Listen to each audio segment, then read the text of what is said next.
नमस्ते जी। नमस्ते मोदी जी। जब आपने भारत पर सर्जिकल स्ट्राइक करने का अति महत्वपूर्ण ऐतिहासिक और हिम्मत भरा कदम लिया था, तब आपके मन में कैसी भावनाएं चल रही थी?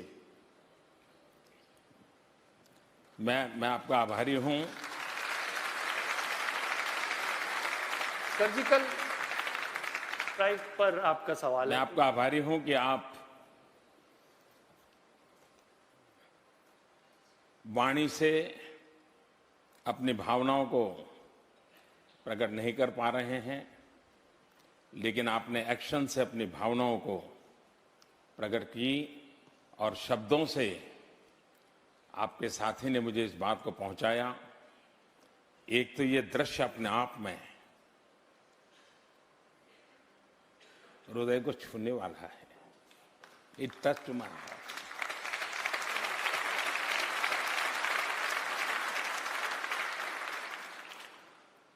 और इसीलिए आपने सुना होगा, मैंने इन सब के लिए शब्द प्रयोग किया है, दिव्यांगजन जी।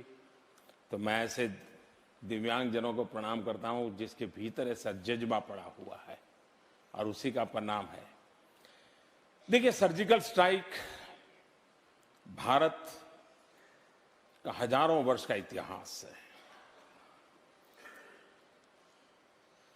किसी भी युग में भारत ने किसी की भी जमीन हड़पने का प्रयास नहीं किया है।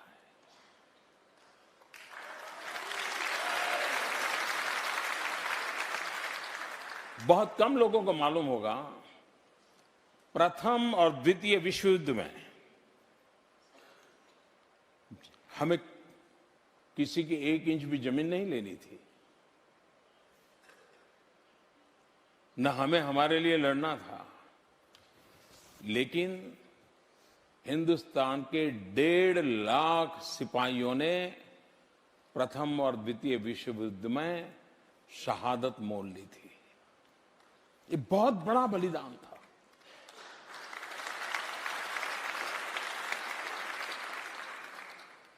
आज भी यूएन का जो पीस कीपिंग फोर्स है, उस पीस कीपिंग फोर्स में सबसे ज्यादा कंट्रीब्यूशन करने वाला कोई देश जो है, उसमें एक गौरवपूर्ण रूप से हिंदुस्तान का नाम दिया जाता है जब हिंदुस्तान के लोग पीस कीपिंग फोर्स में जाकर के दुनिया के अलग अलग देशों में अपनी सेवाएं देते हैं। तो भारत का चरित्र अजय रहने का है, विजयी रहने का है, लेकिन किसी के हक को छीनना ये भारत का चरित्र नहीं है। और ये तो भगवान रामचंद्र जी और लक्ष्मण का जो संवाद है लंका छोड़ते समय, तब भी उस सिद्धांतों को हमने देखा है। लेकिन जब कोई टेररिज्म एक्सपोर्ट करने का उद्योग बना करके बैठा हो, मेरे देश के निर्दोष नागरिकों को मौत के घाट उतार दिया जाता हो, युद्ध लड़ने की ताकत नहीं है, पीठ पर वार करने के प्रयास होते हो,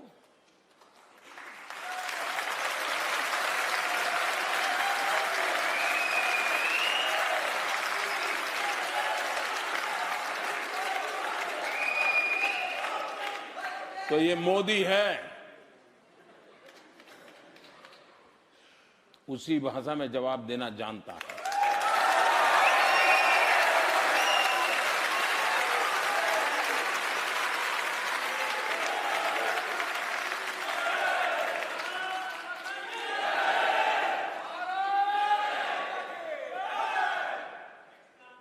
हमारे जवानों को टेंट में सोए हुए थे रात को, कुछ बुद्धि लाकर के उनको मौत के घाट उतार दे। आप में से कोई चाहेगा मैं चुप रहूं? क्या उनको ईंट का जवाब पत्थर से देना चाहिए कि नहीं देना चाहिए? और इसलिए सर्जिकल स्ट्राइक किया और मुझे मेरी सेना पे गर्व है, मेरे जवानों पे गर्व है। जो योजना बनी थी उसको 100%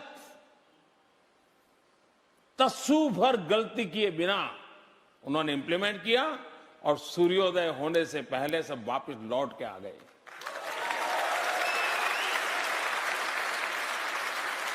और हमारी नेकदिली देखिए।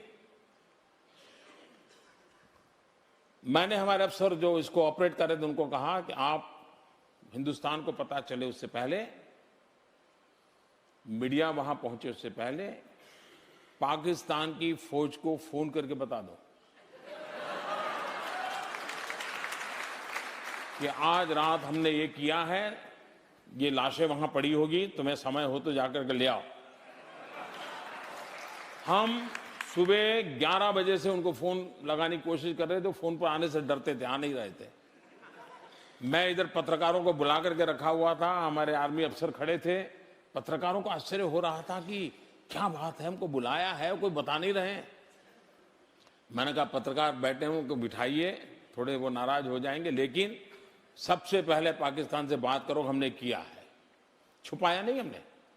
12 बजे वो टेलीफोन पे आए, उनसे बात हुई, उनको बताया कि ऐसा ऐसा हुआ है और हमने किया है।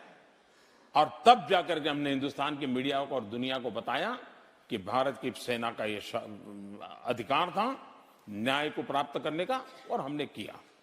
तो सर्जिकल स्ट्राइक ये भारत के वीरों का तो पराक्रम था ही था, लेकिन